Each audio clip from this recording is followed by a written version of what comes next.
Hello and welcome back to Sorta Strategy. This time again with Yu-Gi-Oh news. First time in a while.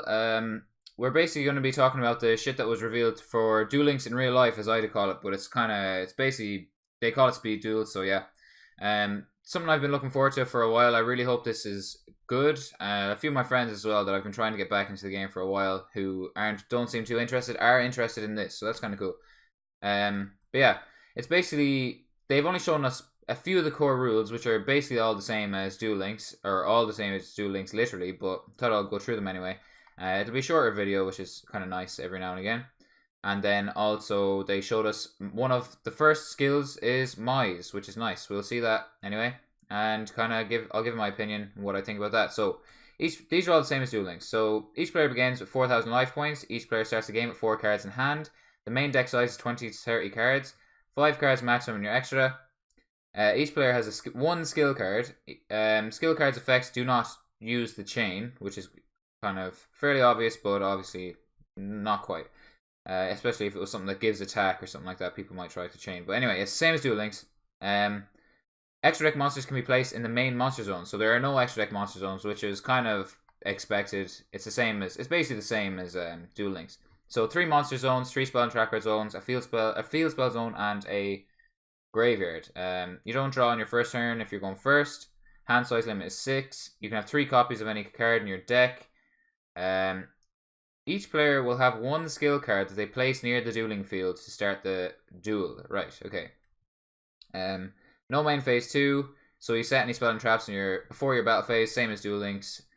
Let's see. Does it say anything else of note? That's fine. At the beginning of the game, place your skill card face down near the playing area. Your opponent should be able to see your character, but not your skill. Okay, so the back might have the character, and then the skill might be on. Whatever. So one side will have the character maybe, and then the other side will have the skill you've chosen, which is pretty cool. Almost all the card. Wait, what? Almost all the card backs for each character will conceal your skill at the beginning of the game. So your opponent will have to guess which skill you decided to use, and keep it in mind that they are making their plays. That's pretty cool. I actually really like that. So you get to see what character your opponent's playing. That's kind of, yeah, same as Duel Links, I guess, anyway. So yeah.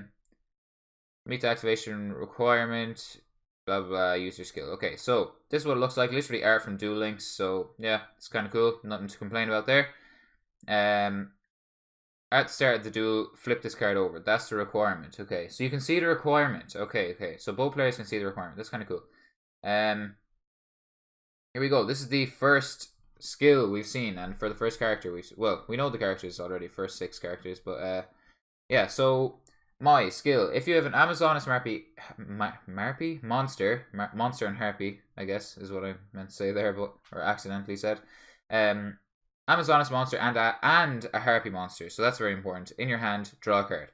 If you have an Amazoness monster and a harpy monster, draw 2 cards. If they're on the field, draw 2 cards. If they're in the hand, draw 1 card. Sorry. Each skill can be used once per duel. So you can do both, which is cool. But so this is what I have to say about this, right? Obviously, harpies and Amazoness aren't usually played together. So this does sound pretty shit, other than the fact it's draw power. We haven't seen the rest of the skills. We don't know what cards are coming out yet, so it's hard to say it's shit, obviously. But everyone likes Duel Links at the start, and people still do really like it. But for me and a lot of other players, it's kind of been power crept like really fucking fast, and people are kind of sick of it already. It's supposed, I want to play this because I'm hoping it's going to be very different to main Yu-Gi-Oh. But yeah, it seems like what I thought when I saw this straight away is they're making this card.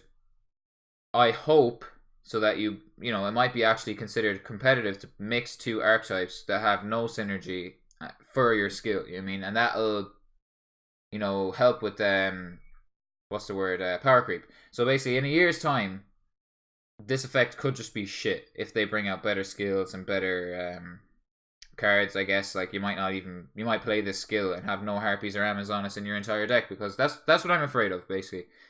But hopefully this is a good sign. If they're smart, a skill like this could last a while and actually be good.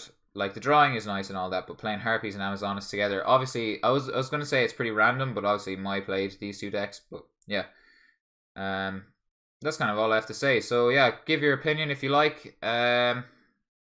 And that's kind of that. So thanks for watching. Tune in next time. Bye bye.